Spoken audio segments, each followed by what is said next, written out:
They put her on gate duty in 103-degree heat as punishment. For 6 hours straight, Lieutenant Zaira Cassis stood motionless as officers drove past, smirking, tossing empty bottles at her feet.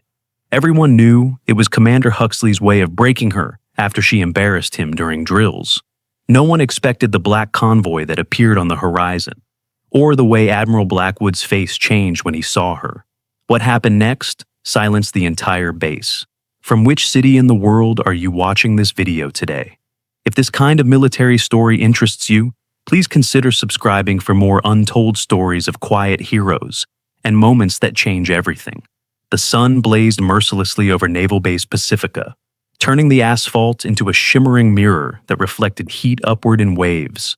Lieutenant Zaira Cassis stood at attention as Commander Brett Huxley addressed the row of officers lined up on the parade ground. Her dark hair was pulled tight in a regulation bun, not a single strand out of place despite the sweat beading at her temples. Today's qualification exercises will determine who advances to the next phase of specialized tactical training, Commander Huxley announced, pacing before them with hands clasped behind his back. Only the best of you will make the cut. While the other officers shifted their weight or subtly wiped perspiration from their brows, Zaira remained perfectly still. There was something different about her stillness, not the nervous rigidity of a junior officer, but the practiced calm of someone accustomed to much worse conditions than standing in formation under the California sun. A small scar traced her jawline, barely visible unless you were looking for it. Her olive skin was weathered beyond her 28 years, and her eyes tracked movement with an unconscious precision that set her apart from her peers. "Lieutenant Cassis," Commander Huxley said, stopping directly in front of her, "you'll lead Team Delta through the maritime interdiction scenario." "Yes, sir," she replied, her voice quiet but firm. Several officers exchanged glances. Team Delta had failed the exercise 3 times already under different leadership. Being assigned to lead it was either a vote of confidence or a setup for failure. Given Huxley's barely concealed smile, most suspected the latter. The tactical exercise began at 0900 hours. 4 teams would simulate boarding a hostile vessel, neutralizing threats, and securing sensitive intelligence. Zaira's Team Delta consisted of 3 junior officers who looked uncomfortable taking orders from her. She'd been at Naval Base Pacifica for only 6 months, and rumors about her previous posting ranged from a disciplinary transfer to whispers about a classified mission gone wrong. "Lieutenant," said Ensign Merritt, a lanky officer with a perpetual smirk, "we've run this scenario before. Standard protocol is to breach from the starboard entry point." Zaira studied the mock-up of the Este vessel, then shook her head. "We'll approach from port side, use smoke for cover, and breach simultaneously at 2 points." "That's not standard." "It's the correct approach for this vessel configuration," she said, leaving no room for argument. "Prepare your gear." The exercise began with a simulated approach under cover of darkness. Commander Huxley and Master Chief Finola Reeves observed from the control tower as the 4 teams began their operations. Teams Alpha, Bravo, and Charlie all followed standard protocol. Team Delta, under Zaira's direction, took an entirely different approach. Halfway through the exercise, Zaira noticed something wrong with her tactical radio. The frequency kept shifting, causing intermittent communications. Someone had tampered with the equipment.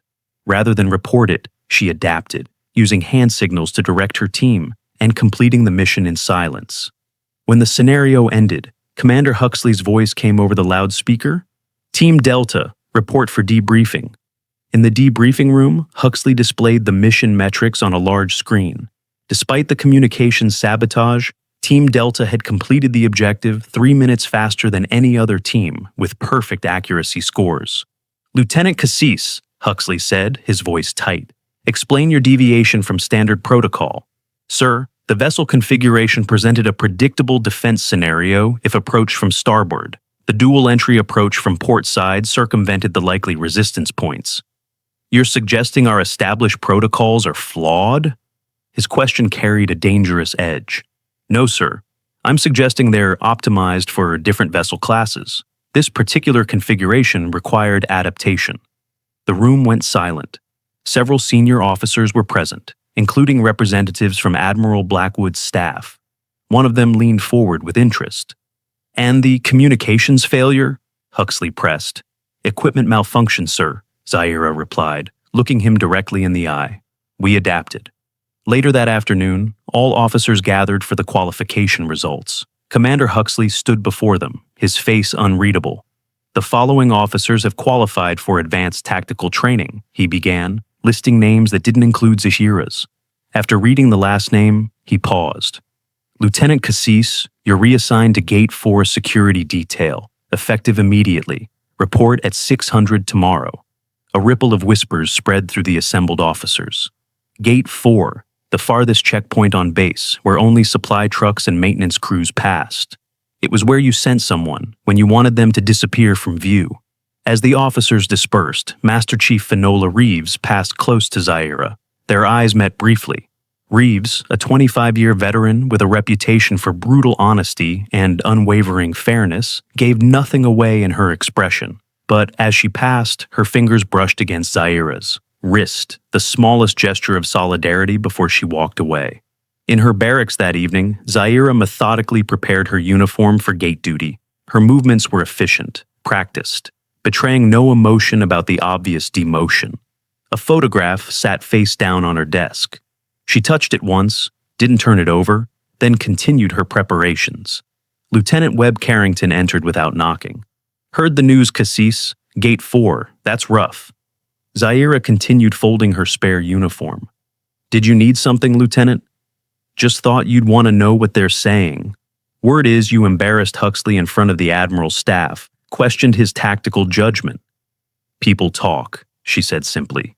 They do. Webb leaned against her doorframe. They also wonder where you really came from. 6 months here, and nobody knows a thing about you. Zaira remained silent, inspecting her boots for scuffs. No hometown stories, no dating, no drinking with the crew. You're either hiding something or running from something.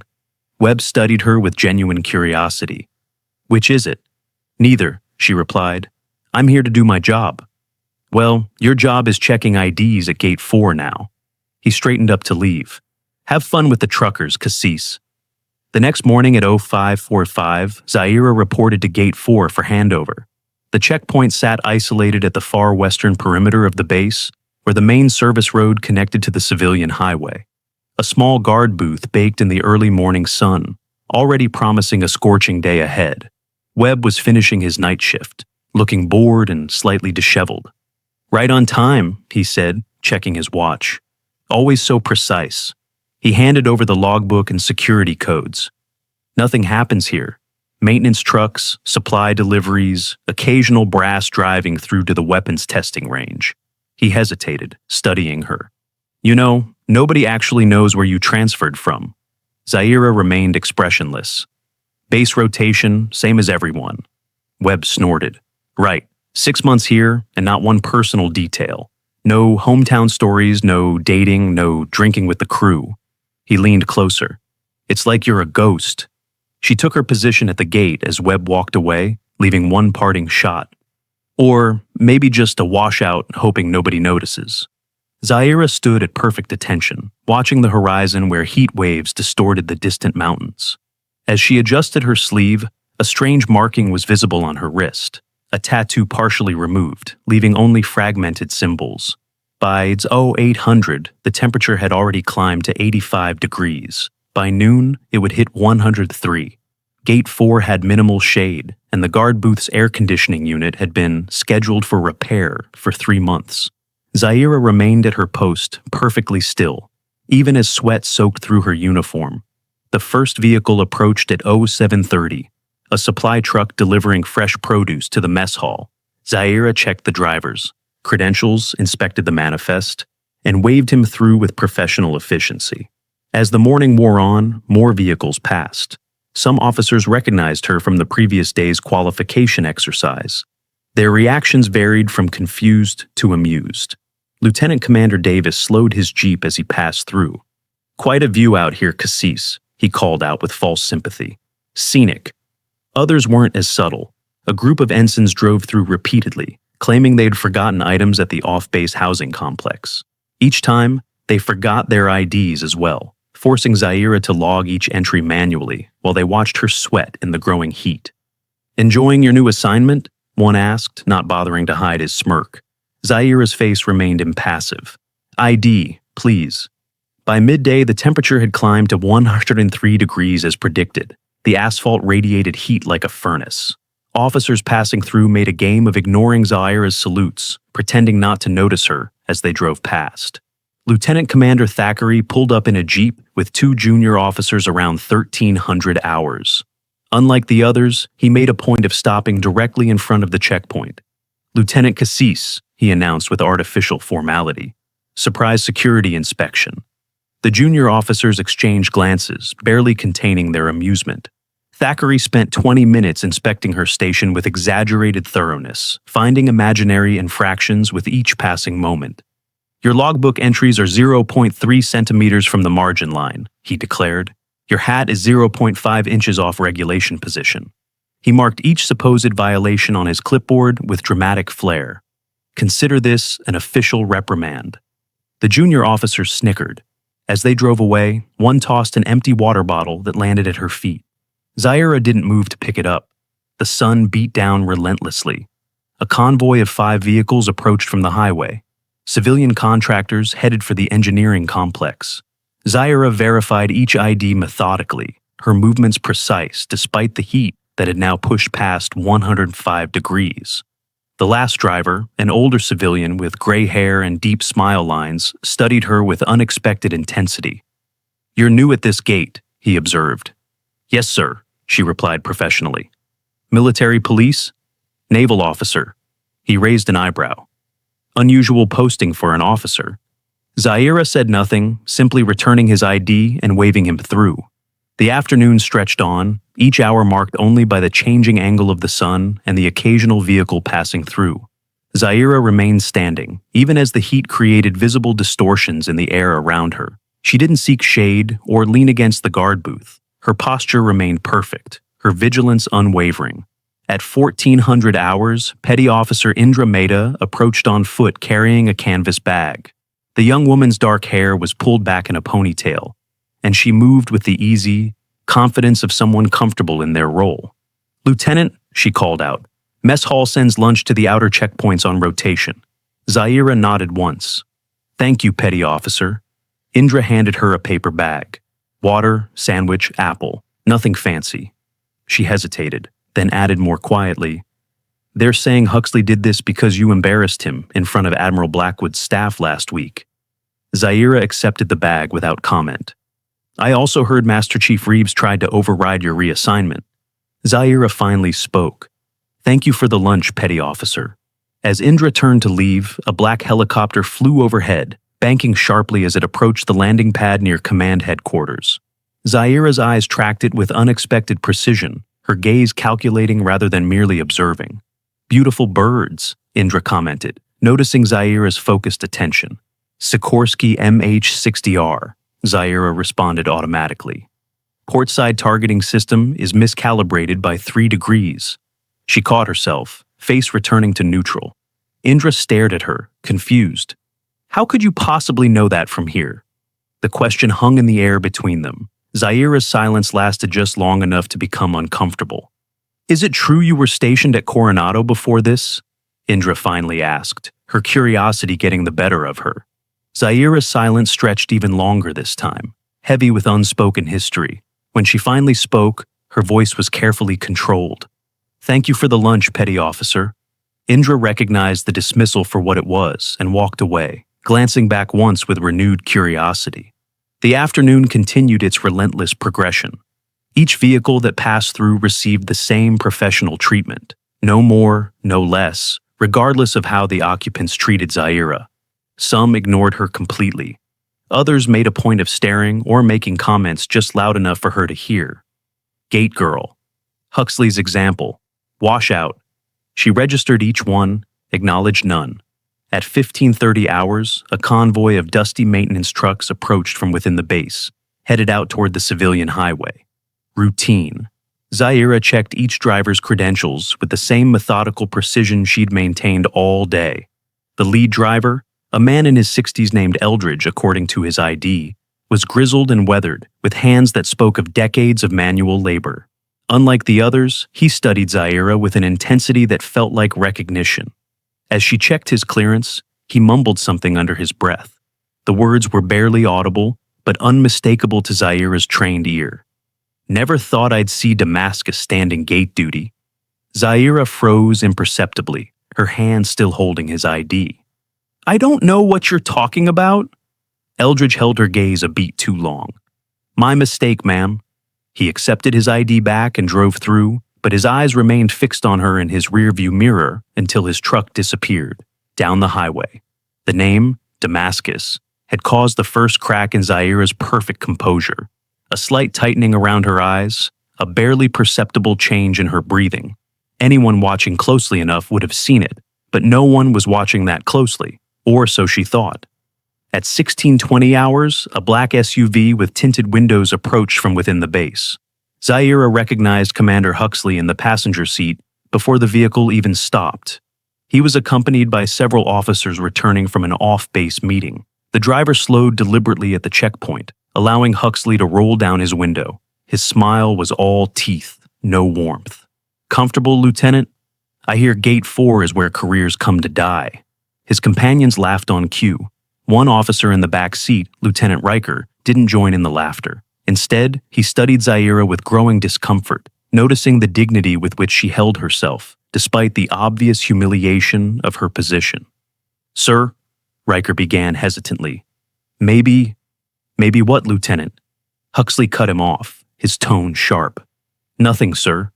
As they drove away, Zaira noticed Riker looking back at her, his expression troubled. It was the first look of genuine concern she'd received all day. The sun began its slow descent toward the western mountains, casting long shadows across the checkpoint. The temperature remained punishing, but Zaira showed no signs of fatigue. If anything, her vigilance seemed to increase as evening approached.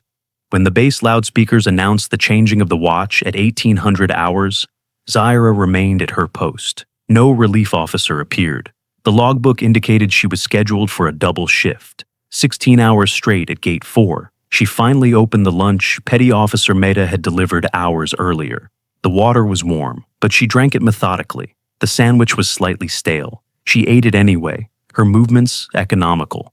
As she finished, she noticed something at the bottom of the paper bag, a folded note that hadn't been there when Mehta handed it to her. Someone had slipped it in afterward. Zaira unfolded it carefully. Written in precise block letters were 5 words. Lazarus Protocol, 0600 hours. Prepare. Her hands trembled for the first time all day. She immediately refolded the note and tucked it into her pocket.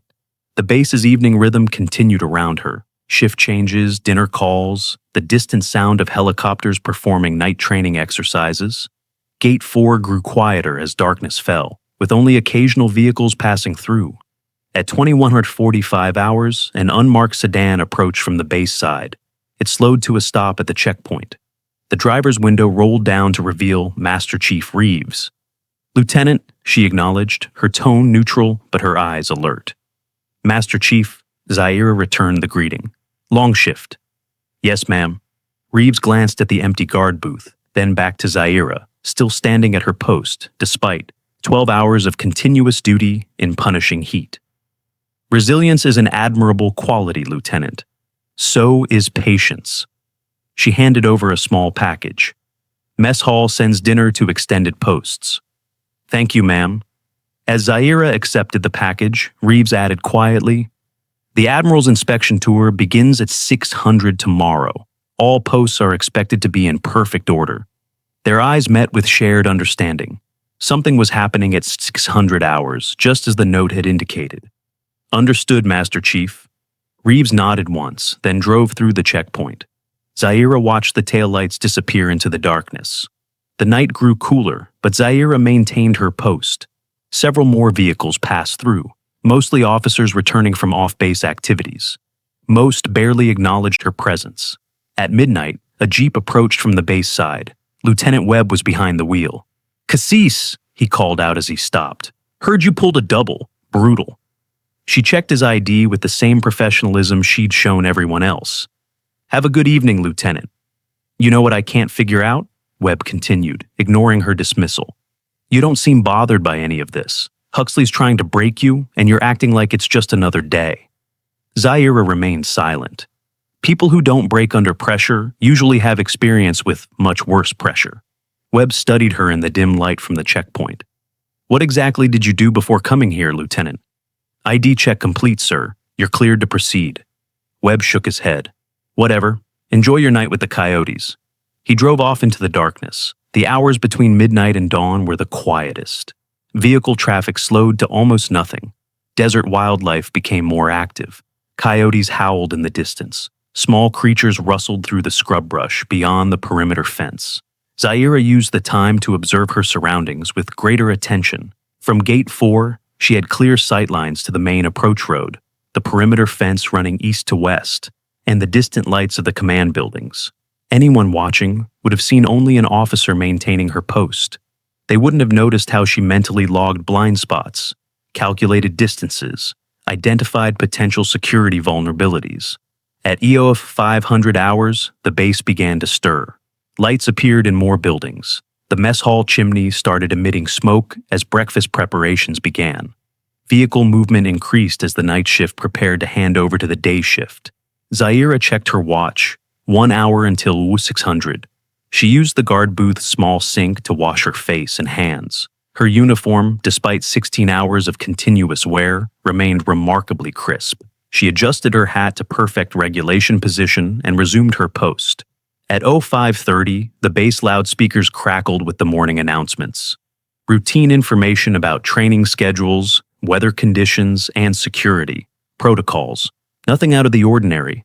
At 0545, Zaira saw the first unusual sign, security personnel taking positions at key intersections throughout the base, more than the standard morning shift change would require. At 0550, a convoy of 3 security vehicles passed through her checkpoint, headed toward the main highway. The officers inside were from the Admiral's protection detail, identifiable by their distinctive shoulder patches. At 0555, Zaira's radio, which had been mostly silent throughout her shift, suddenly came to life. All checkpoints, this is command. Priority Protocol Delta in effect. Repeat, Priority Protocol Delta in effect. Protocol Delta, reserved for high-ranking official visits with enhanced security requirements. Only used for flag officers of admiral rank or higher, cabinet secretaries, or foreign dignitaries. The base alarm suddenly blared, not a drill. The PA system crackled. Attention all personnel. Priority 1. Arrival in 15 minutes. Security Protocol Delta. Zaira's radio exploded with chatter. Various security teams confirming positions and readiness. Then Commander Huxley's voice cut through. Cassis, you are relieved. Report to... Before he could finish, Master Chief Reeves interrupted. Belay that. Lieutenant Cassis remains at post. Admiral's orders. A tense silence followed. Then Huxley, his voice tight with controlled anger. Confirmed. Cassis remains at Gate 4. Zaira maintained her position, but her senses heightened. Something significant was happening.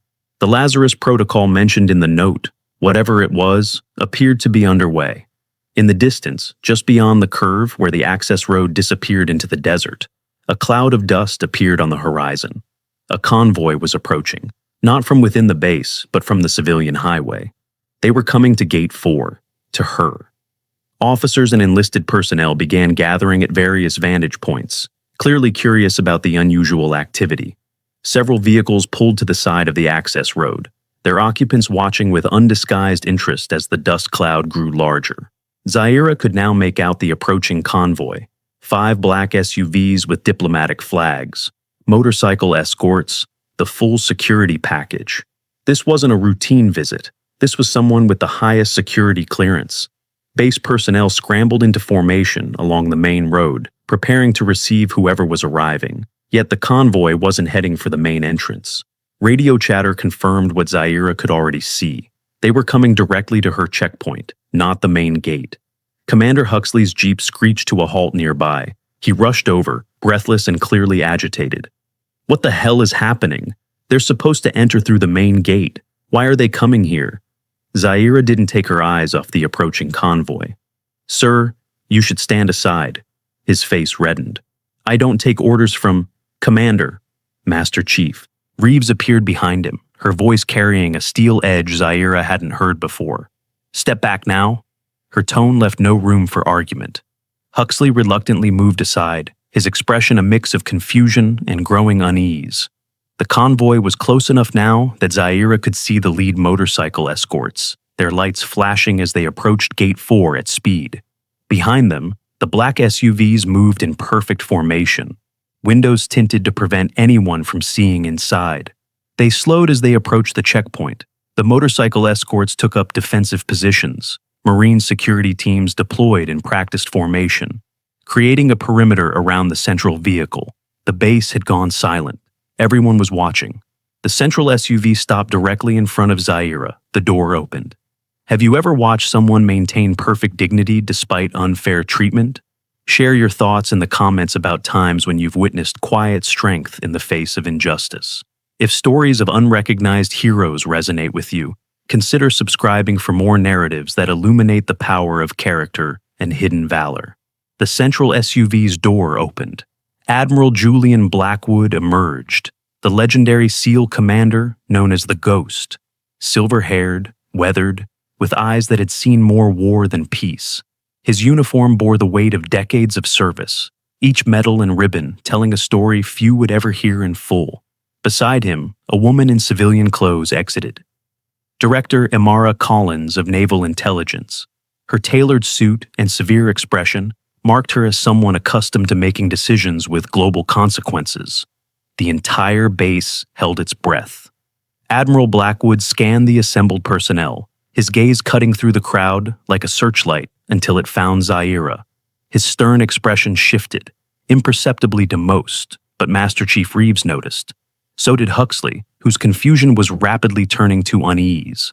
Zaira executed a perfect salute, her form flawless despite standing post for over 16 hours straight.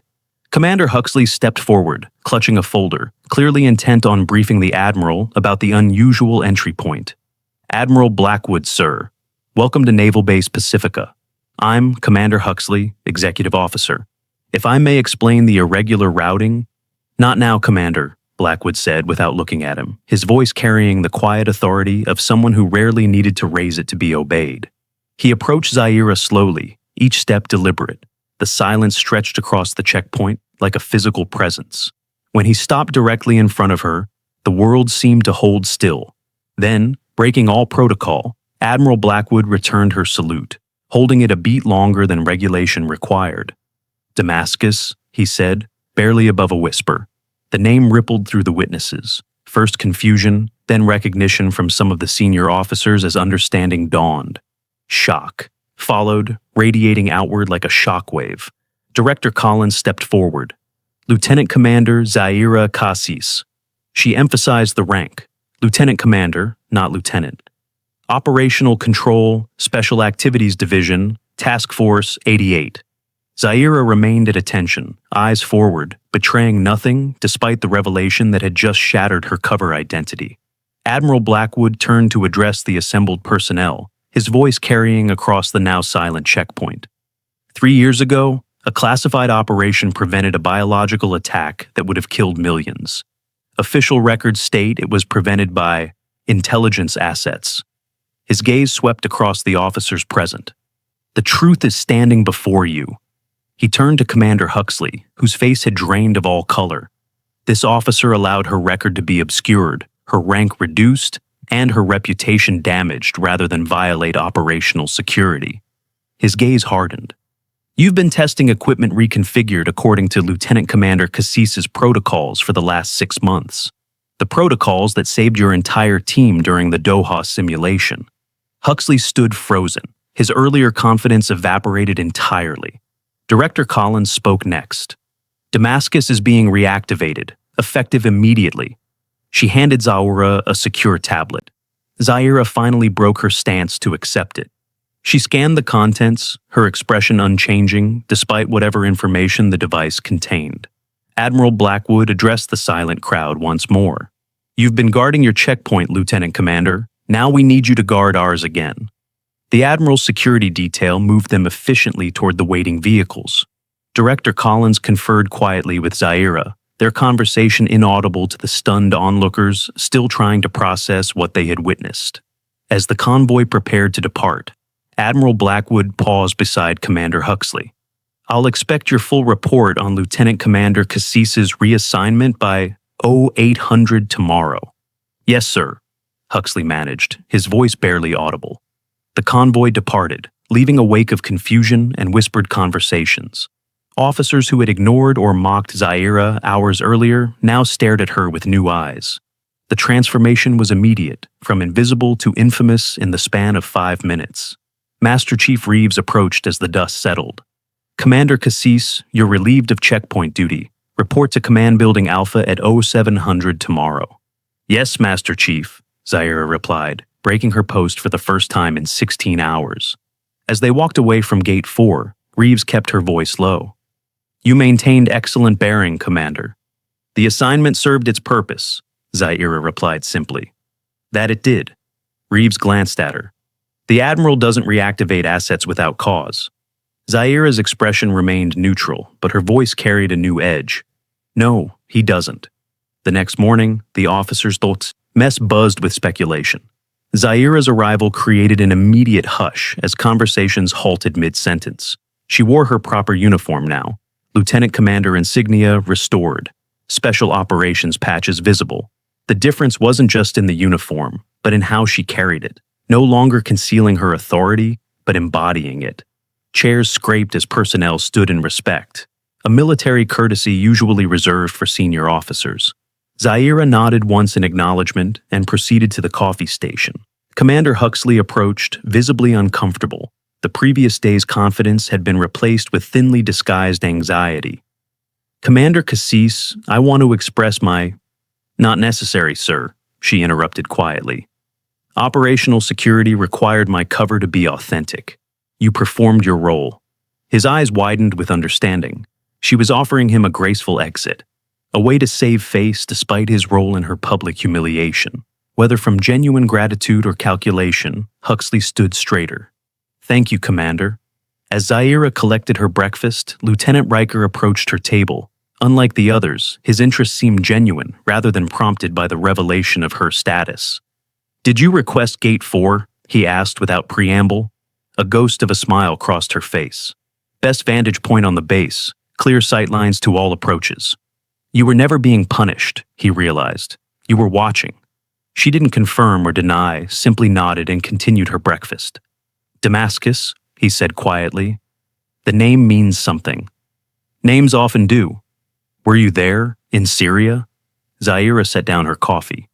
"Lieutenant, you should know better than to ask questions above your clearance level." "Right." He nodded, accepting the rebuke. "Whatever's happening, I'm glad you're back where you belong." As Riker departed, Petty Officer Mehta approached with a tablet. "Commander, Master Chief Reeves requested these operational updates be delivered personally." Zaira accepted the tablet, noticing that Mehta's demeanor had shifted dramatically from the previous day, from casual curiosity to formal deference. "Yesterday you wondered how I knew about the helicopter's targeting system," Zaira said. Mehta tensed slightly. "It wasn't my place to question, Commander." "Observation is a skill, Petty Officer, one you seem to possess." Zaira unlocked the tablet. "Don't apologize for paying attention." At 700 sharp, Zaira reported to Command Building Alpha, a nondescript structure whose unassuming exterior belied its importance as the nerve center for special operations on the West Coast. The Marine Guard at the entrance verified her newly restored security credentials before allowing her inside. Master Chief Reeves waited in the secure briefing room along with Director Collins and a secure video feed displaying Admiral Blackwood. "Commander Cassis," the Admiral acknowledged, "your reactivation has been approved at the highest levels. The Damascus Protocol is in effect as of 0600 this morning." "Understood, sir." Zaira's posture remained perfect despite her exhaustion from the previous day's extended duty. Director Collins activated the room's electronic security measures, ensuring no signals could enter or exit. 3 days ago, our intelligence network detected communication patterns consistent with Ari's cell activity. Zaira's expression hardened. Ari's cell, a terrorist organization whose attempted biological attack 3 years earlier had been thwarted by an operation that remained classified at the highest levels. The same operation that had led to Zaira's cover assignment. "They're active again," Zaira stated, rather than asked. "Yes," confirmed Admiral Blackwood from the video feed, "and the communication pattern suggests they have acquired new assets with military training." "Assets like Varys?" The name caused a visible reaction in both Collins and Reeves. Colonel Anton Varys, former Special Forces operator turned mercenary, the man responsible for the deaths of 4 members of Task Force 88 during the Damascus operation. "We believe so," Collins replied, sliding a dossier across the table. Facial recognition flagged him entering the country 3 weeks ago under an alias. Zaira opened the file. The photographs inside showed a man in his 40s with close-cropped gray hair and eyes like chips of ice. In one image, he was boarding a private jet. In another, he was meeting with an unidentified individual at a waterfront property. "He's operating on U.S. soil?" The question carried weight beyond its words. Admiral Blackwood leaned forward in the video feed. "Which is why we need Damascus back in the field. You know his methods, his contacts, his patterns. You're the only one who's ever gotten close to him. And the only one who's ever let him escape," Zaira added, a rare crack in her professional veneer. "That wasn't your call," Collins interjected firmly. "The mission parameters changed. Extraction was the right decision." Zaira closed the dossier. "What's the objective?" "Identify Varys' target and neutralize the threat," Admiral Blackwood stated. "You'll have full operational authority and a hand-selected team. My old team is scattered. Not all of them." Master Chief Reeves slid another file across the table. "Lieutenant Commander Nazari has been operating under cover in San Diego. Lieutenant Wilson is instructing at Coronado. They can be activated within 24 hours. Zaira opened the new file, studying the current status of her former teammates. "And the others?" "Still recovering," Collins replied softly. "But they've all been informed of your reactivation. They send their regards." Admiral Blackwood's voice cut through the moment of reflection.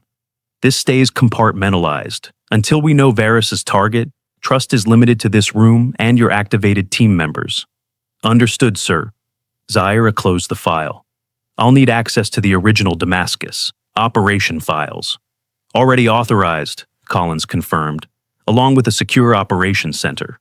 We've designated the Auxiliary Communications Building as your forward base. It's being converted as we speak." "And my cover?" "Officially, you've been selected for a special tactical review board," Reeves explained. "It explains your sudden change in status without revealing operational details." Admiral Blackwood addressed Zaira directly.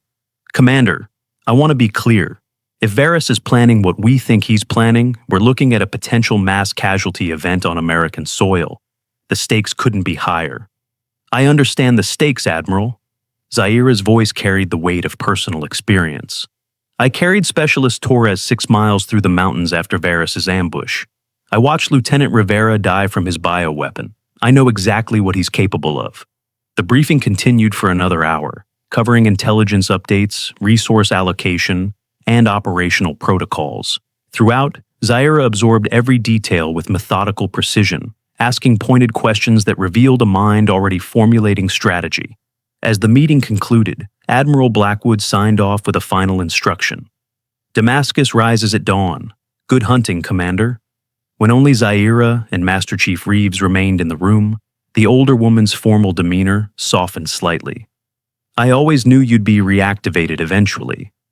Is that why you requested my transfer to Pacifica?" Zaira asked. "Partly, but mostly because you needed time." Reeves studied her with the experienced eye of someone who had seen too many operators burn out.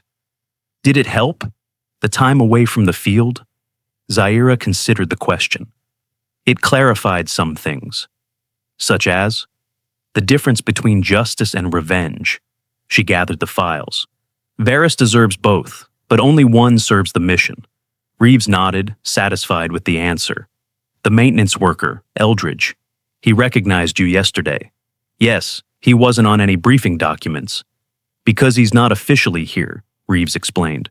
"Former Force Recon, lost his leg in Kandahar. Now he works civilian contract jobs, keeps his eyes open for us." He called me Damascus before the reactivation was official. He was there, the extraction point in Syria. Reeves met her gaze. He was part of the helicopter crew that pulled out what was left of your team. The revelation landed with quiet weight. Another piece of the puzzle slotting into place. Another thread connecting past to present. By midday, word had spread throughout the base that Lieutenant Commander Cassis had been elevated to a special assignment.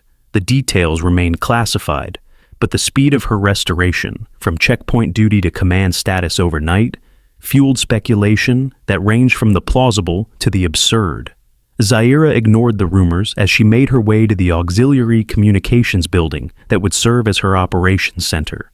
The facility had already been transformed. Security upgrades, specialized equipment, and a team of technicians establishing secure communication links. As she entered, she found Lieutenant Webb Carrington waiting outside the secure area, his expression a mix of curiosity and chagrin. "Commander," he acknowledged, the title still awkward on his lips after months of addressing her as a lieutenant. "I've been assigned as your communications liaison." Zaira studied him with new scrutiny. Webb had been one of the most vocal in questioning her background and competence. Now he stood before her, clearly uncomfortable with their reversed positions. "Who authorized that assignment?" she asked. "Master Chief Reeves, ma'am." Zaira nodded. Reeves rarely did anything without multiple layers of purpose. Assigning Webb to her team was likely both a test for him and a message to others. "Your security clearance has been temporarily elevated," she informed him. "Everything you see or hear is classified at the highest level. Understood?" "Yes, Commander." His earlier smugness had been replaced with professional focus. "Good. I need secure channels established with these locations." She handed him a list of coordinates. Priority 1. As Webb departed to execute her orders, Zaira continued deeper into the facility.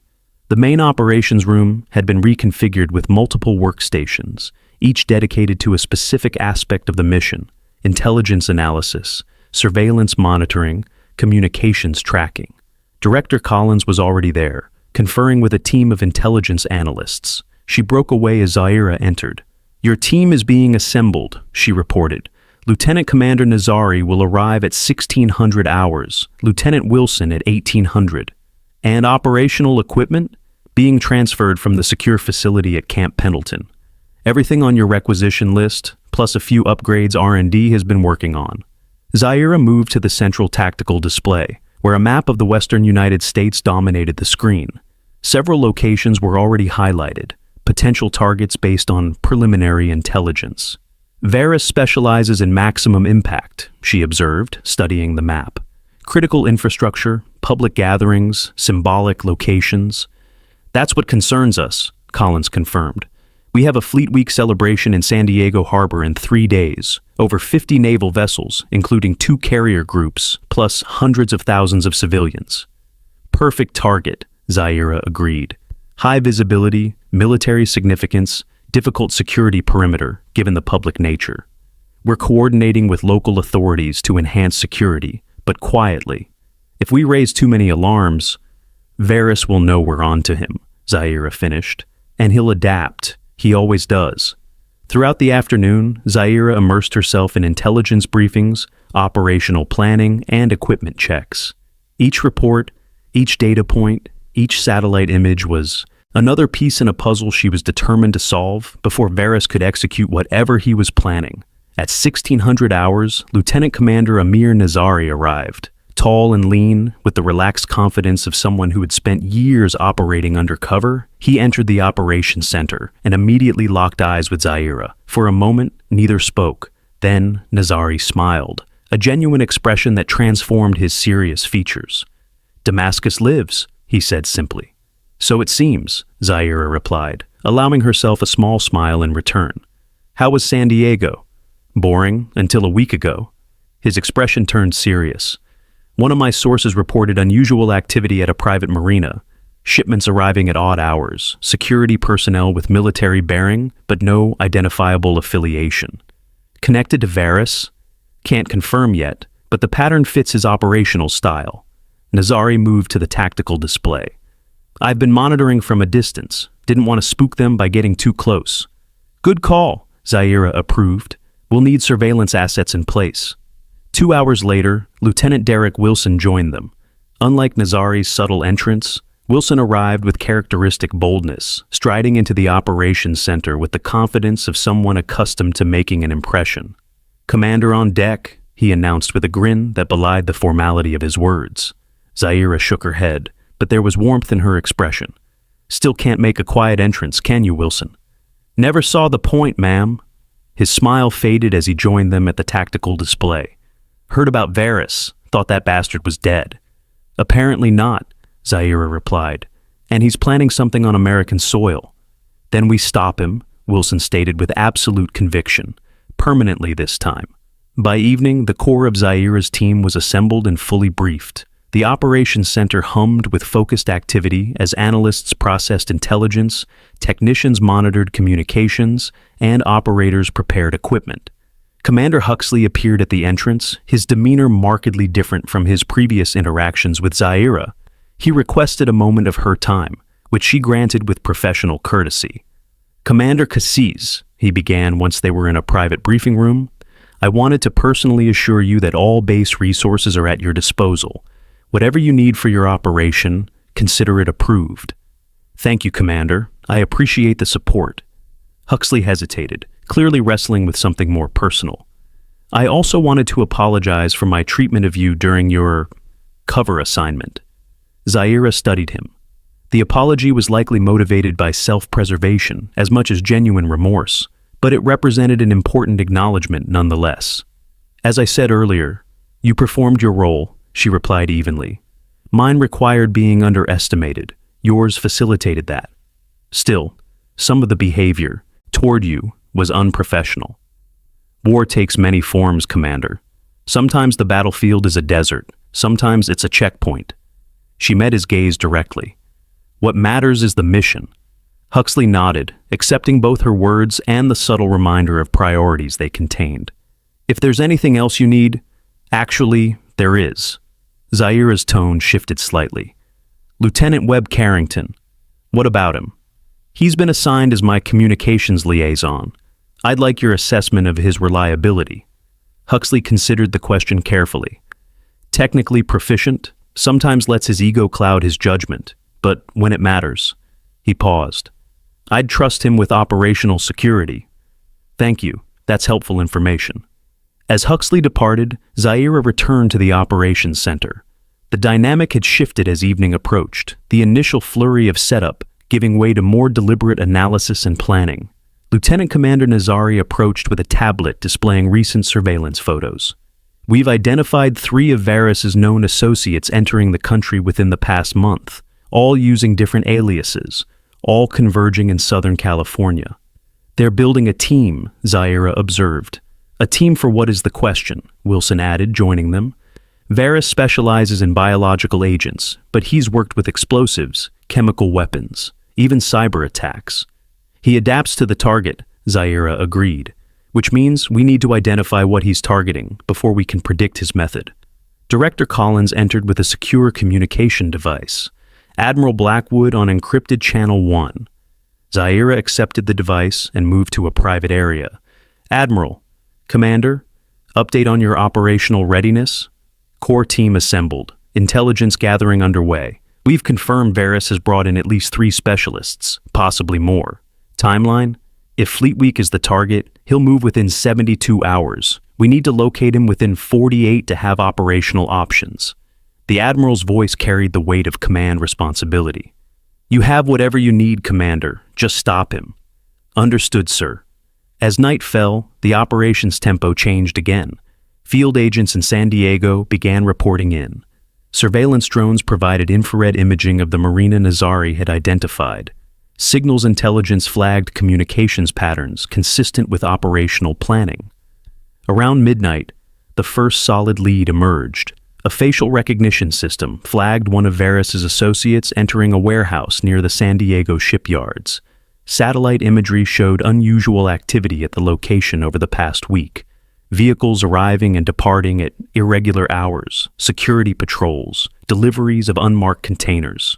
"We need eyes inside that warehouse," Zaira decided. "Standard infiltration would be high risk," Nazari cautioned. "Their security is professional, military-grade systems, rotating patrols, counter-surveillance measures.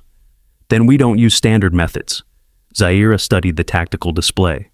Wilson, what about your Halo team at Coronado? Ready to deploy on your order, he confirmed. We can insert a reconnaissance element via the harbor, approach underwater. Do it, but observation only. We need to know what's in that warehouse before we move on it. As Wilson coordinated with the special reconnaissance team, Zaira sensed someone watching her. She turned to find Master Chief Reeves observing from across the operations center. You've found your rhythm again, Reeves noted as Zaira joined her. It never really leaves you, Zaira admitted. Like muscle memory. Damascus was more than a call sign, Reeves said quietly.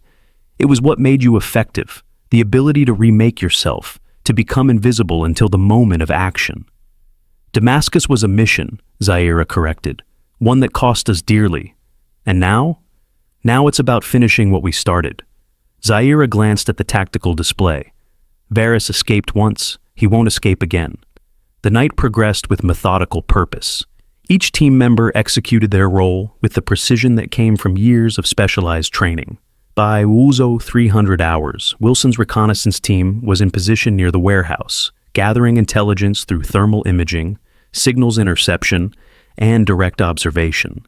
Their first report arrived via secure channel at 033. Damascus Actual, this is Riptide. Warehouse contains modified shipping containers. Biological hazard markings visible. Estimate 12-15 armed personnel on site, requesting further instructions. Zaira studied the incoming data feed from the reconnaissance team. The thermal images showed the warehouse layout, personnel movements, and what appeared to be a laboratory setup inside one of the modified containers. They're weaponizing something, she concluded, preparing it for deployment. If it's biological, the Fleet Week celebration would be catastrophic, Collins observed. Hundreds of thousands of potential casualties. Zaira made her decision. Tell Riptide to maintain observation, but prepare for potential action. I want hourly updates on all movement in and out of that facility. As dawn approached, Zaira stepped outside the operations center for the first time in hours. The eastern sky was just beginning to lighten, the stars fading as the first hint of sunlight appeared on the horizon. Damascus rises at dawn. The Admiral's words echoed in her mind. Lieutenant Webb approached, carrying 2 cups of coffee. He offered one to Zaira without comment. She accepted it with a nod of thanks. Any change in the surveillance feeds? Nothing significant, but there's something else you should see. Webb handed her a tablet. We've been running pattern analysis on shipping manifests for the past month. This company has been receiving unusual chemical compounds at multiple locations across the West Coast. Zaira studied the data. These aren't biological precursors, they're components for explosives. High yield, military grade, and they've all been signed for by the same shell corporation that leased the warehouse in San Diego. The pieces began falling into place in Zaira's mind.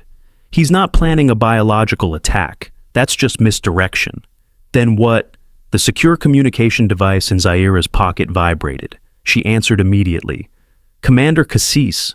Lieutenant Wilson's voice came through, tense and urgent. Riptide reports movement at the warehouse, multiple vehicles departing, heading north toward the naval base. And Commander, they've identified Varys. He's on site, personally supervising the operation. Zaira's expression hardened. Lock down that warehouse. No one else leaves. I want a strike team ready in 30 minutes. Yes, ma'am. As she ended the call, Zaira turned to Webb.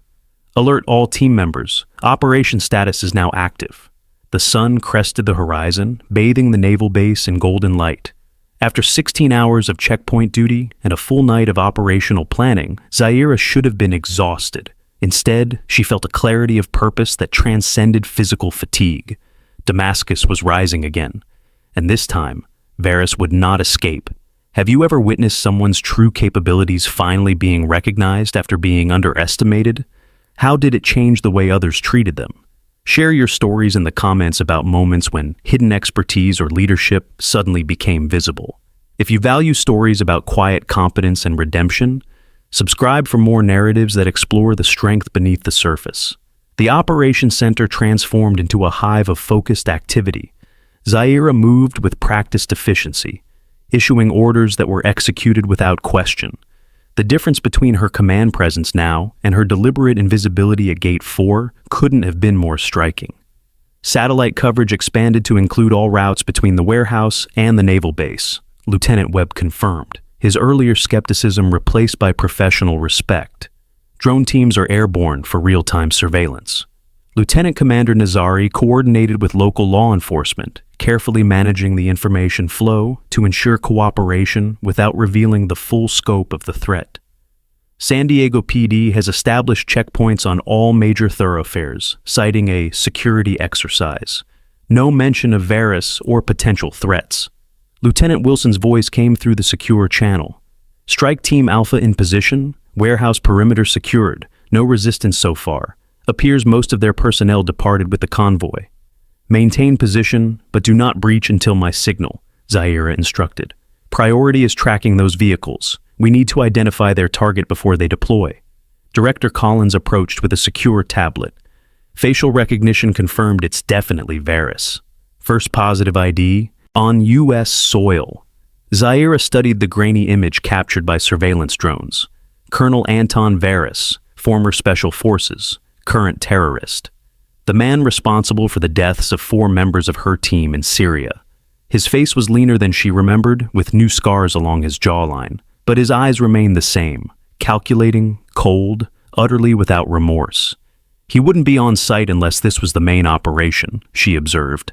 Whatever they're planning happens today. Fleet Week opening ceremony starts in 4 hours, Collins reminded her. The Secretary of the Navy will be present, along with most of Pacific Command's leadership. Perfect high-value target concentration, Zaira agreed, but the explosive components Webb identified suggest something bigger than a targeted assassination. She returned to the tactical display, studying the map of San Diego Harbor, where dozens of naval vessels were gathered for the celebration. Something wasn't adding up. The biological materials observed in the warehouse combined with explosive components pointed to a more complex attack than Varys's usual methodology. What if the biological agent isn't the weapon? She said suddenly. What if it's the payload?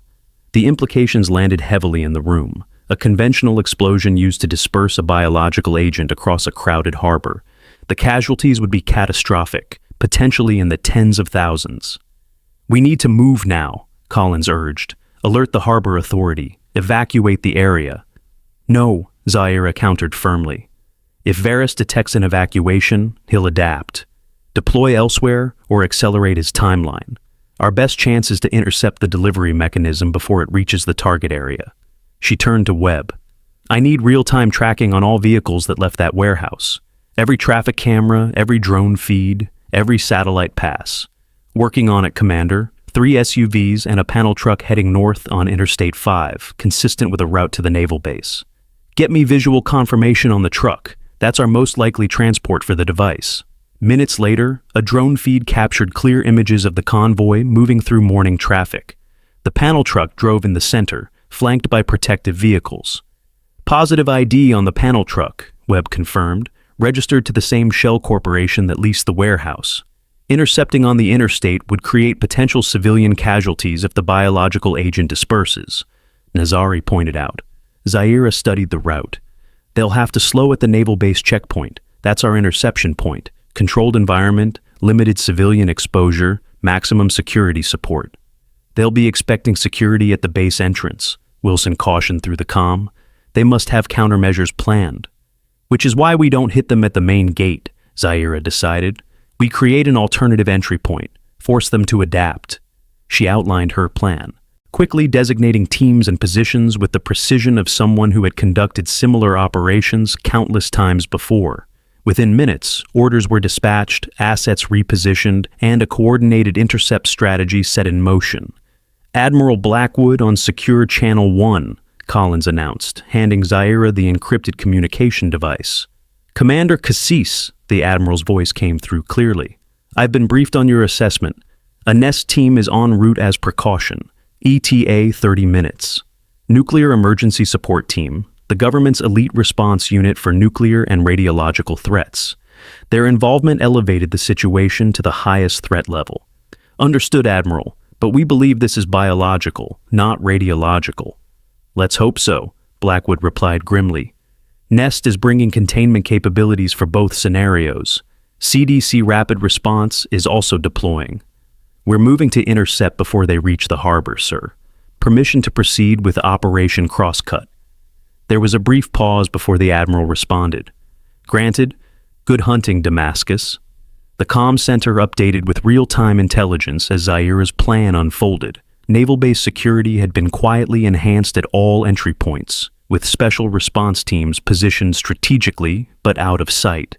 A maintenance issue was announced at the main gate, forcing all incoming traffic to divert to the secondary entrance, where Zaira's intercept team waited. Convoy approaching diversion point, Webb reported. ETA 3 minutes. Zaira checked her tactical gear one final time before heading toward the transport helicopter waiting outside. Lieutenant Commander Nazari and a small strike team would accompany her to the intercept point. Remember, she instructed the assembled operators, primary objective is securing the biological device intact. Varys is secondary priority. With respect, Commander, Nazari said quietly. If Varys escapes again, he won't, Zaira interrupted, her voice carrying absolute certainty. But we contain the threat first. That's the mission. The helicopter lifted off, banking sharply toward the southern perimeter of Naval Base Pacifica, where the secondary entrance had been prepared for the operation. Below, Zaira could see the checkpoint where she had stood for 16 hours just the day before. Gate 4, now manned by a young lieutenant who had no idea of the operation unfolding miles away. In the distance, traffic was backing up at the main entrance to the naval base. The convoy would have no choice but to follow the diversion signs toward the secondary gate. Commander, Webb's voice came through her earpiece. Satellite thermal imaging shows something unusual in the panel truck. The cargo area is refrigerated, maintaining temperatures well below freezing. Consistent with certain biological agents, Zaira confirmed, especially weaponized variants that require cold storage for stability. The helicopter touched down 200 meters from the secondary gate, concealed from the approaching road by a maintenance building. Zaira and her team deployed rapidly, taking covered positions according to the operation plan. Convoy spotted, came the report from the forward observation post. 4 vehicles approaching diversion point. Zaira watched through binoculars as the convoy slowed, clearly assessing the unexpected detour. For a moment, it appeared they might balk at the diversion, but then they turned as directed toward the secondary entrance. They're committed, she confirmed. All teams stand ready. Remember, we need that truck intact. The next minutes unfolded with the controlled chaos of a precisely executed operation. As the convoy entered the narrow approach to the secondary gate, hidden barriers deployed behind them, blocking any retreat. Simultaneously, armored vehicles emerged from concealed positions ahead, forming an impassable blockade. The convoy stopped. For 3 seconds, nothing moved. Then gunfire erupted from the escort vehicles as Varys' team recognized the trap. Zaira's strike team responded with disciplined precision. Targeted fire disabled the escort vehicles without compromising the panel truck. Specialized non-explosive rounds penetrated engines and tires while avoiding fuel tanks or anything that might trigger secondary explosions. Secure the truck, Zaira ordered as the firefight intensified. Containment team, stand by for biological protocols. She moved forward with Nazari and 2 operators, using the disabled lead SUV as cover. Through the chaos, she caught a glimpse of a figure emerging from the rear escort vehicle, tall, military-bearing, moving with tactical discipline. Varys. He fired several precise shots, covering his retreat toward a drainage culvert that ran beneath the perimeter road. He was attempting to escape the closing trap. Nazari, secure the truck, Zaira commanded. Wilson, maintain containment. Varys is moving southwest toward the perimeter fence. Without waiting for acknowledgement, she changed course, pursuing the fleeing figure with single-minded focus. 3 years of waiting, of maintaining cover, of preparing for this moment, she would not let him escape again. Varys disappeared into the drainage culvert. Zaira followed, her movements efficient and silent. The concrete tunnel was low, forcing both hunter and hunted into a crouch position as they moved through ankle-deep water. She could hear him ahead, moving quickly but with purpose, not panicked despite the collapsed operation. Varys had always been methodical, even when improvising. The culvert branched in 3 directions. Zaira paused, listening. No sound of movement from any direction. He had stopped, likely waiting to ambush his pursuer.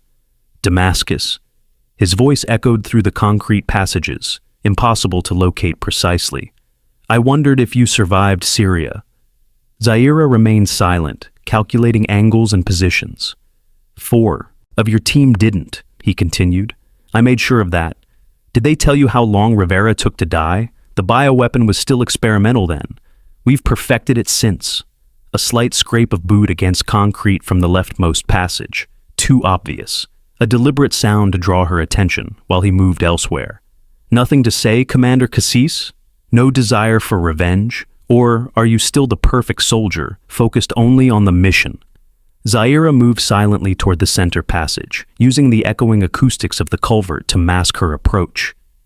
Your mission failed before it began, Varys continued. The truck is a decoy. The real devices are already in position throughout the harbor. When they detonate in 2 hours, the legacy of Damascus will be failure, complete and catastrophic. The revelation caused Zaira to pause momentarily. Multiple devices, already positioned, it aligned with the dispersed explosive components Webb had identified. But something in Varys's tone didn't ring true. The smugness too calculated, the details too readily offered. She changed direction, moving now toward the right passage where water flowed slightly faster, indicating a downward slope toward the harbor, the most logical escape route. Your team is securing an empty truck while the real attack proceeds, Varys taunted. By the time you realize... His voice cut off as Zaira rounded a corner and came face to face with him, her weapon already trained on his center mass. He froze, his own pistol half raised. The truck isn't empty, she said calmly. It contains biological materials, but they're inert. Vaccine components, not weapons. Your real plan involves conventional explosives placed on or near naval vessels. You're using the biological threat as misdirection, drawing our attention and resources away from the actual targets. Surprise flickered across Varys's face before his features settled into cold calculation. Impressive analysis, he acknowledged, but incomplete. The explosives are a diversion too, Zaira continued, meant to create chaos and confusion while you target something else entirely. Something at Fleet Week valuable enough to risk operating on U.S. soil. Varys's expression hardened. You always were the best of them, Damascus. Too bad you're still too late. His hand moved with snake-like speed, not toward Zaira, but toward a device on his belt. She fired twice, disciplined, center-mass shots that staggered him backward. He collapsed against the culvert wall, blood spreading across his chest, but his hand had already activated the device. Dead man's switch, he gasped, a grim smile spreading across his face. Secondary protocol initiated. You can't stop it now. Zaira secured his weapon before checking the device, a specialized satellite phone with an encrypted transmission confirmation blinking on its display. What's the target, Varys? She demanded, applying pressure to his wounds. What's the real objective? He coughed, blood speckling his lips. The future of warfare isn't about casualties, Commander. It's about information, the Naval Command Server accessing the classified weapons development database, all that next-generation research, now being transmitted to our benefactors. The pieces clicked into place with jarring clarity. The biological threat, the explosive diversions, all elaborate misdirection to mask a cyber infiltration of the Naval Command's secure servers during Fleet Week, when multiple command elements would be connected to the same network. Webb, Zaira spoke into her comm. Priority override. Naval Command network is compromised. Cyber attack in progress. Shut it down now. She turned back to Varys, but his eyes had already glazed over, his final breath escaping in a bloody sigh. The architect of so much death, now dead himself on American soil, in a drainage ditch far from the battlefields where he had made his reputation. Zaira closed his eyes before retrieving the satellite phone and making her way back through the culvert toward the operation zone. The scene that greeted her upon emergence was one of controlled precision. The convoy had been fully secured. Hazmat teams were processing the panel truck. The wounded, mostly Varys's personnel, were receiving medical attention under guard. Varys? Nazari asked as she approached. Neutralized, she replied simply. But he activated some kind of dead man's switch. claims it initiated a cyber attack on the Naval Command servers at Fleet Week. Director Collins was already on her secure line, coordinating with Fleet Week security. Confirmed, she reported moments later. They've detected unauthorized access attempts across multiple secure systems. Emergency protocols initiated, networks isolated. The biological threat? Zaira asked. As you suspected, Nazari confirmed. Inert materials, convincing enough to trigger sensors and protocols, but no actual pathogen. And the explosives? Located and secured, Wilson reported via comm. 3 devices on civilian vessels near the review stand. Small yields, more for distraction than damage. The operations center continued tracking multiple response elements as the threat was systematically dismantled. Cybersecurity teams isolated and contained the network intrusion. Explosive ordnance disposal units secured and neutralized the diversionary devices. Intelligence teams began processing the captured operatives and equipment. By mid-morning, Admiral Blackwood arrived at the forward command post established near the interception site. He found Zaira reviewing after-action reports with her core team. Damascus delivered, he observed, surveying the controlled scene of what could have been a catastrophic attack. The mission delivered, sir, Zaira corrected. The team executed perfectly. The Admiral nodded, acknowledging her deflection of personal credit. Initial analysis suggests the cyber intrusion was contained before any significant data. Exfiltration, Varys's benefactors will be disappointed. They'll try again, Zaira noted. Different approach, different assets. Which is why Damascus remains active, Blackwood stated, rather than asked. Your full rank and security clearance have been permanently restored. The President has been briefed on today's operation. Zaira absorbed this information with the same calm she had maintained throughout the crisis. And my team? Officially reconstituted under your command. Operational parameters to be determined based on intelligence developed from today's interdiction. The Admiral studied her. Unless you'd prefer a different assignment. The question carried weight beyond its words. An acknowledgement of the personal cost Zaira had already paid, and a recognition of her right to choose her next path. My place is with my team, Admiral, she replied without hesitation.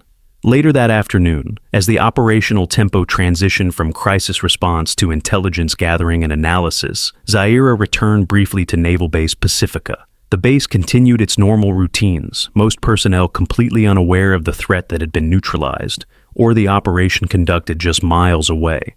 As her vehicle passed through the main entrance, Zaira noticed Gate 4 in the distance, the isolated checkpoint where she had stood for 16 hours straight just 2 days earlier. Lieutenant Webb Carrington was with her, having proven his value during the cyber response phase of the operation. Hard to believe that was just yesterday, he remarked, following her gaze to the checkpoint. Time compresses during operations, she replied. Hours feel like minutes, days like hours. Is that why you never complained? 16 hours in that heat with everyone? Webb stopped, clearly uncomfortable with his own role in her humiliation. Perspective matters, Lieutenant. After 72 hours in a Syrian cave waiting for extraction, with 2 wounded teammates and limited supplies, 16 hours at a checkpoint on American soil is manageable. Webb nodded, accepting both the explanation and the subtle reminder of the vastly different worlds they had occupied. As they approached the command center, Zaira saw Commander Huxley waiting outside. His posture was formal, his expression carefully neutral. Commander Cassis, he acknowledged as she approached. I've been briefed on the operation's success. Congratulations to you and your team. Thank you, Commander. He hesitated before continuing. I understand your assignment here was temporary from the beginning, a cover while you monitored potential threats to the base and waited for reactivation. That's correct. Still, I want to extend an official apology for how that cover was enhanced by certain personnel, myself included. Huxley's discomfort was evident, but so was his sincerity. It was unprofessional and unbecoming of naval officers. Zaira studied him for a moment. The most effective covers are the ones people believe, Commander. Everyone performed their roles as expected. The diplomatic response offered Huxley a graceful exit, which he accepted with a nod of genuine gratitude.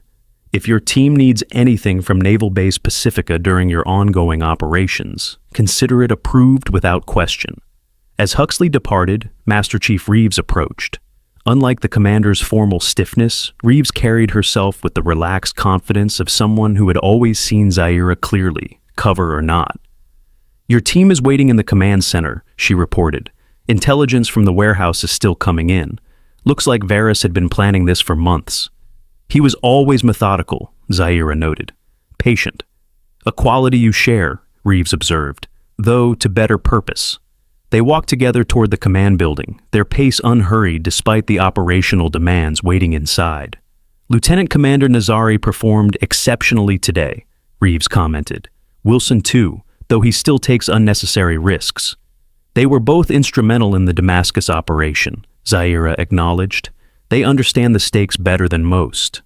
"Speaking of understanding," Reeves said, "there's someone who requested to see you before you return to the forward operating base." As they rounded the corner of the administration building, Zaira saw the maintenance worker, Eldridge, waiting near the motor pool. He stood straighter when he noticed her approach, his bearings shifting subtly from civilian contractor to military veteran. "Commander," he greeted her with a respectful nod. "Heard you had quite a morning." "Word travels fast," Zaira replied with the ghost of a smile. "Among certain circles." Eldridge glanced at Reeves, who nodded once before continuing toward the command center, giving them privacy. "I wanted to thank you," he said once they were alone. "For Syria, I never got the chance before." "You were the extraction pilot," Zaira realized, studying him with new recognition. "The one who came back for us despite the ground fire. Couldn't leave you behind, not after what your team did to secure that landing zone." He looked down at his prosthetic leg, partially hidden beneath his coveralls. "Got hit on the second approach, still managed to get you all out." "At considerable cost," Zaira observed, nodding toward his leg. "Worth it." His voice carried absolute conviction. "Your team stopped Varys' first bioweapon from reaching its target, saved thousands of lives. What's one leg compared to that?"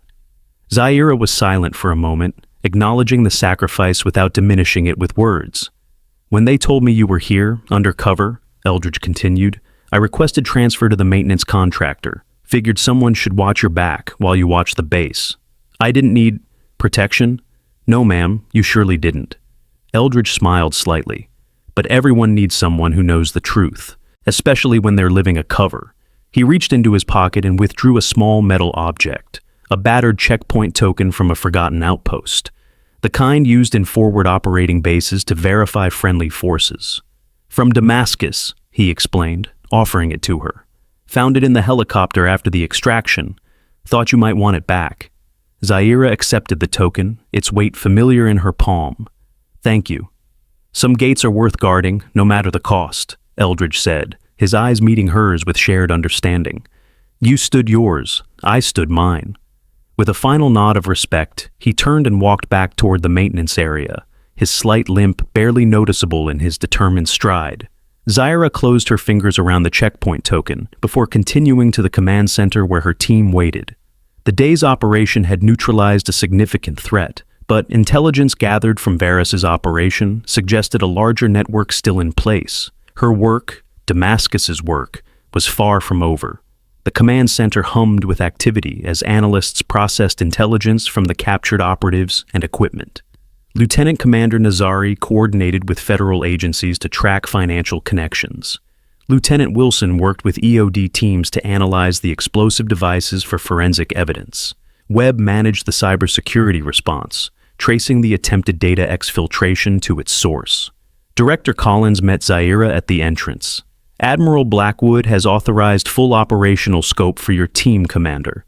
Task Force 88 has been officially reactivated under your command. Personnel and resources? Whatever you need. After today's success, there are no budget constraints." Collins handed her a secure tablet. "These are the preliminary findings from Varys' personal effects. Looks like he was working for a state-sponsored group, though the specific country is still unclear." Zaira reviewed the information, her mind already formulating strategy for the next phase of operations. "We'll need a secure facility, something more permanent than this command center. Already in process, a dedicated operations base is being established at Camp Pendleton." As the day progressed into evening, the immediate crisis response transitioned into longer-term intelligence gathering and strategic planning. Zaira's team established their operational rhythm, each member settling into their specialized roles with practiced efficiency. When she finally took a moment to step outside for fresh air, Zaira found herself drawn to the eastern perimeter of the base, where Gate 4 stood illuminated by security lights against the darkening sky, the quiet checkpoint where her reactivation had begun just days earlier.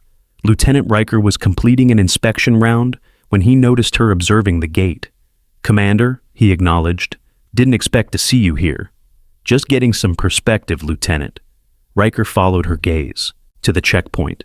"I heard about what happened this morning, the Operation Varus. News travels fast on a naval base." "Only certain kinds of news," he agreed. "They're saying you tracked him through a drainage culvert alone, that you predicted his entire strategy." "Team succeeded today, Lieutenant, not individuals." Riker nodded, accepting the redirection. "Still, it's quite a change from gate duty to taking down an international terrorist in the span of 48 hours. "The gate matters," Zaira said quietly. "Everything starts at the checkpoint." "I'm beginning to understand that," Riker acknowledged. He hesitated before adding, "The new officer assigned to Gate 4 has been standing proper attention all day. Perfect regulation stance. No complaints despite the heat." "Is that so?" Word spread about what the Admiral said, about you guarding the gate the same way you once defended the nation. Riker's expression was thoughtful. "Changes a person's perspective on checkpoint duty." As Riker continued his rounds, Zaira remained for a moment longer, watching the solitary figure standing at Gate 4. From this distance, she could see the proper posture, the alert vigilance despite the isolated position. No one was tossing water bottles or making jokes now. The gate had taken on new meaning.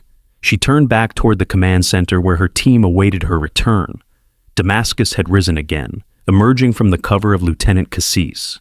The mission continued, with new threats to address and new operations to plan. But something had been restored in the process, not just her rank or her command, but a recognition of the quiet valor that often stands unnoticed at lonely checkpoints. The following morning, Zaira's team prepared to depart for their new operational base at Camp Pendleton. Equipment was packed, intelligence files secured, personnel readied for transport. As she completed a final briefing with base security, Lieutenant Webb approached with a small package. "Found this in the Gate 4 guard booth," he explained, handing it to her. "Thought you might want it."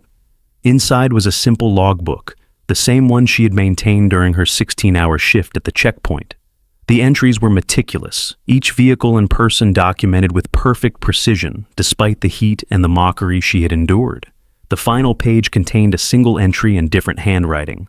"Lieutenant Commander Cassis stood watch here. We stand taller because of it." Webb shifted uncomfortably under her gaze. "Some of us learned something important at that checkpoint, Commander. Something about judgment and appearances, about the kind of service that doesn't need recognition to matter." Zaira closed the logbook and handed it back to him.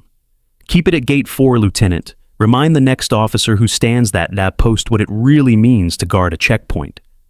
As her helicopter lifted off from Naval Base Pacifica, Zaira could see the full expanse of the facility below, the command buildings, the training areas, the perimeter fence with its regularly spaced checkpoints. From Gate 4, a solitary figure rendered a perfect salute as they passed overhead. Nazari noticed her attention. "Strange how life circles back," he observed. 3 years ago, we were being extracted from Syria, half dead and mission compromised. Today we're departing with a successful operation and a reactivated task force." "Different checkpoint, same duty," Zaira replied. "Damascus rises again," he said with quiet satisfaction. Zaira glanced at the battered checkpoint token in her palm, the small metal disc from a forgotten outpost halfway around the world. Damascus was just a location, Amir, a place where we held the line. And now? She closed her fingers around the token, feeling its weight and the history it carried. Now we find the next line that needs holding, and we guard it, no matter the cost. The helicopter banked toward Camp Pendleton, where their new command awaited. Behind them, Naval Base Pacifica continued its daily operations. Ships departing, aircraft landing, personnel training, and at Gate 4, A young officer stood watch, back straight, eyes alert, understanding for the first time that sometimes the most important posts are the ones no one wants to fill, and the most valuable service happens far from recognition or acclaim. In the guard booth, Webb placed the logbook in a prominent position, where each new officer assigned to the checkpoint would see it. Beside it, he left a simple note. The gate matters. Everything starts at the checkpoint. Have you ever witnessed someone standing firm in their principles, even when no one was watching or appreciating their sacrifice? Those quiet moments of integrity often reveal a person's true character more than their public achievements. Share your thoughts about unrecognized valor in the comments below.